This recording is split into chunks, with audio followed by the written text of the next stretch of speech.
Welcome back. And in our business news, the UAE is the fourth largest supplier of crude oil to Korea, with a total of 69% exported in 2011, accounting for 95.8% of the UAE's total exports of the country. Standard Chartered Bank held a conference this morning titled UAE-South Korea Connecting Trade Corridors to announce their role in facilitating and supporting the bilateral relations between the two countries.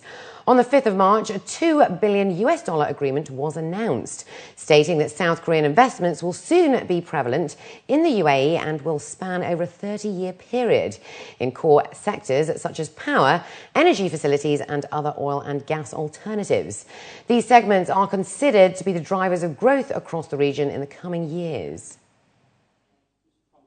In terms of the 21% growth, now we see that driven by two main things. One is that imports from South Korea, particularly imports for the construction industry, be they machinery, be they equipment, will improve in 2012, but also imports for the consumer market in the UAE, electronic and car imports also should pick up, so that should support growth.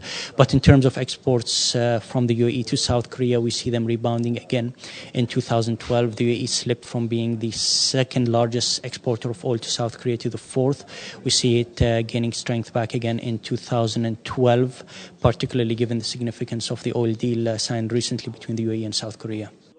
SCB industry experts are forecasting a 21% growth in trade for the UAE, as they believe they are strategically positioned between the emerging markets of the East and West. Richard Hill, President and CEO of Standard Chartered Korea, added that their objective is to create new partners and provide cross-border investments. Just in the last 10 years, if you look back at the data in, say, 2000, then the relationship was very much a Korea-US dominated trade relationship, and Europe also was very important. And we've seen, obviously, China emerging. China is now the largest trade partner for Korea at over 25%. But not just China. India, Indonesia, Vietnam, Malaysia, Hong Kong, and then moving into the Middle East, UAE. So now the UAE is the 11th largest trade partner of Korea. And last year, Korean trade topped over $1 trillion. Dubai International Airport has the potential to become the world's third largest in the world, according to Dubai Airport CEO Paul Griffiths. In an interview with a local paper, the CEO stated that the airport may surpass Hong Kong International after London's Heathrow and Charles de Gaulle in Paris from its current fourth position. Last year, Dubai International saw 51 million passengers pass through, compared to Hong Kong at 53.9 million. Griffiths predicts 11% growth, which will take the number to 56.5 million passengers.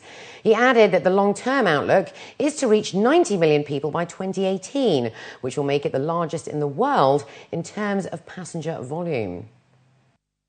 Industry experts reveal that growing markets are expected to generate 2/3 of global economic expansion in the next 5 years, as revealed in the third Panim Alumni Gulf Summit. High-profile speakers from the banking, aviation and education sectors discussed and debated the trends and issues that are currently shaping organisations in emerging markets. Held under the patronage of His Highness Sheikh Nahyan Mubarak Al Nahyan, the UAE Minister of Higher Education and Scientific Research, he expressed that students need to be educated to work in a global environment where competence requires a broad and informed worldview.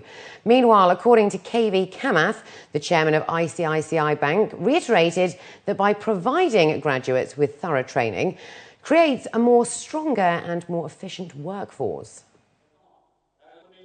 We actually recruit about 40,000 people a year, and we train most of them for a 6-month period before they are put on the job. And this is an IT services company, well known to most people, called Infosys. We have to train them because we want to make sure that the skills that they need to have to do their job are there with them. Besides being a forum for social and professional interaction among the IM alumni, the summit highlights the challenges and opportunities in today's business environment at both the local and global stage. As there is an entrepreneurial revolution, human capital and innovation are believed to be the drivers of key success. Organizations such as Emirates Airlines, ICICI, Infosys are coming up, which are becoming global. And they are becoming powerhouses. So we thought, and we have a lot of people based here, our alumni, who are obviously looking at the flows between India and the UAE. So we thought this would be a very interesting topic to talk about organizations and how they develop outside their home markets. Dubai was flourishing. The plan was there for Dubai to become a global center for sports, for tourism, for logistics and services.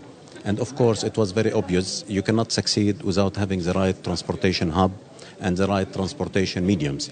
Hence, Emirates Airline exists.